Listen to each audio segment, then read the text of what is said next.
নমস্কার। সত্যমঙ্গল চ্যানেলের সকল দর্শক এবং শ্রোতাবন্ধুদের জানাই আন্তরিক শ্রদ্ধা ও ভালোবাসা।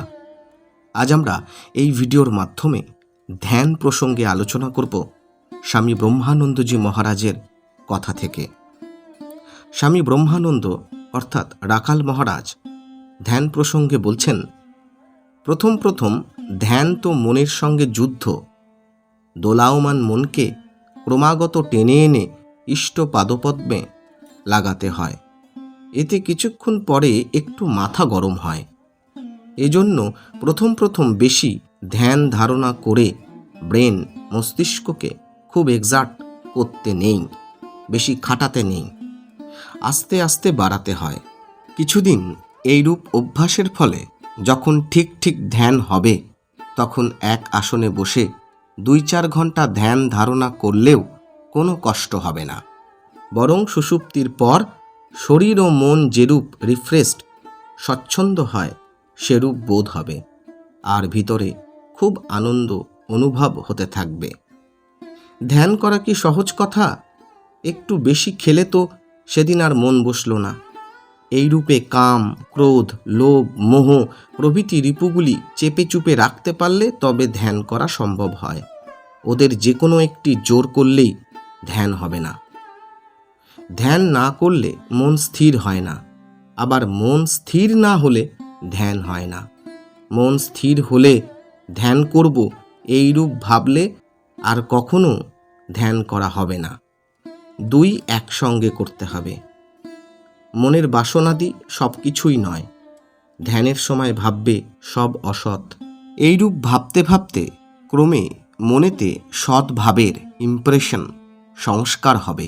অসৎ ভাব মন থেকে যেমন তাড়াবে, সৎ ভাবও তেমনি আসতে থাকবে।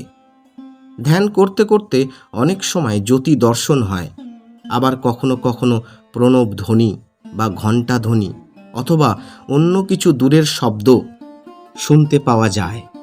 কিন্তু ওসব কিছুই নয়, আরও এগিয়ে যেতে হবে। তবে ওসব লক্ষণ ভালো। ওইরূপ হলে বুঝতে হবে ঠিক ঠিক রাস্তায় যাচ্ছি। ধ্যান করবার সময় একটা আনন্দময় স্বরূপ চিন্তা করে নিতে হবে। তাতে নার্ভস, স্নায়ুগুলো শান্ত হয়ে যাবে। ইষ্টমূর্তিকে সহাস্য আনন্দময় ভেবে চিন্তা করতে হয়, নইলে শুটকো ধ্যান হয়ে যাবে। জপের সঙ্গে সঙ্গে মূর্তি চিন্তা করতে হয়, নইলে জপ ভালো হয় না। পূর্ণ মূর্তির ধ্যান না হলেও যেটুকু সামনে আসে তাই নিয়ে ধ্যান আরম্ভ করবি। প্রথমে পাদপদ্ম থেকে আরম্ভ করবি। না পারলেও স্ট্রাগল, বারবার চেষ্টা করবি। না এলে ছাড়বি কেন? করতেই হবে। ধ্যান কি সহজে হয়? করতে করতেই হবে। ধ্যানের নেক্সট স্টেপই হলো সমাধি। সাধারণত হৃদয়ে ধ্যান করাই ভালো। দেহটা যেন মন্দির, ঠাকুর তাতে প্রতিষ্ঠিত রয়েছেন। ধ্যান করতে করতে মন যখন স্থির হবে, তখন যেখানে ইচ্ছা ইষ্ট দর্শন হবে। পার্শ্বে, হৃদয়ে, পশ্চাতে, বাইরে সবখানেই ধ্যান করা যায়। ধ্যান করতে করতে প্রথমে জ্যোতি দর্শন হয়, কিন্তু ওইরূপ জ্যোতি দর্শনের সঙ্গে সঙ্গে বা একটু পরেই একটা আনন্দ আসে। তা ছেড়ে মন এগুতে চায় না। এরপর জ্যোতি ঘন দর্শন, তখন মন তাতে তন্ময় হয়ে যায়। কখনো কখনো বা দীর্ঘ প্রণব ধ্বনি শুনতে শুনতেও মন তন্ময় হয়। দর্শন অনুভূতির রাজ্যে কি ইতি আছে? যত এগো অনন্ত অনন্ত। অনেকে একটু জ্যোতিটতি দেখে মনে ভাবে এই শেষ। তা নয়। ধ্যানকালে ইষ্টমূর্তিকে জ্যোতির্ময় ভাবতে হয়, যেন তাঁর জ্যোতিতে সব আলোকিত, চৈতন্য স্বরূপ ভাববে। এইরূপ ধ্যান পরে সহজেই নিরাকার ধ্যানে পরিণত হয়। তাতে বোধে বোধ হয়। তারপর জ্ঞানচক্ষু খুললে তখন প্রত্যক্ষ দেখা যায়। সে আর একটা জগৎ। এ জগৎটা যেন তা ছাড়া। এটা তখন তুচ্ছ হয়ে যায়। এবার ভক্ত প্রশ্ন করছেন, মহারাজ, ধ্যানের সময় যদি তাকে সর্বব্যাপী ভাবা যায়, সেটাও তো ধ্যান। মহারাজ বলছেন, এটা তো করতেই হয়, তবে একটু পরে।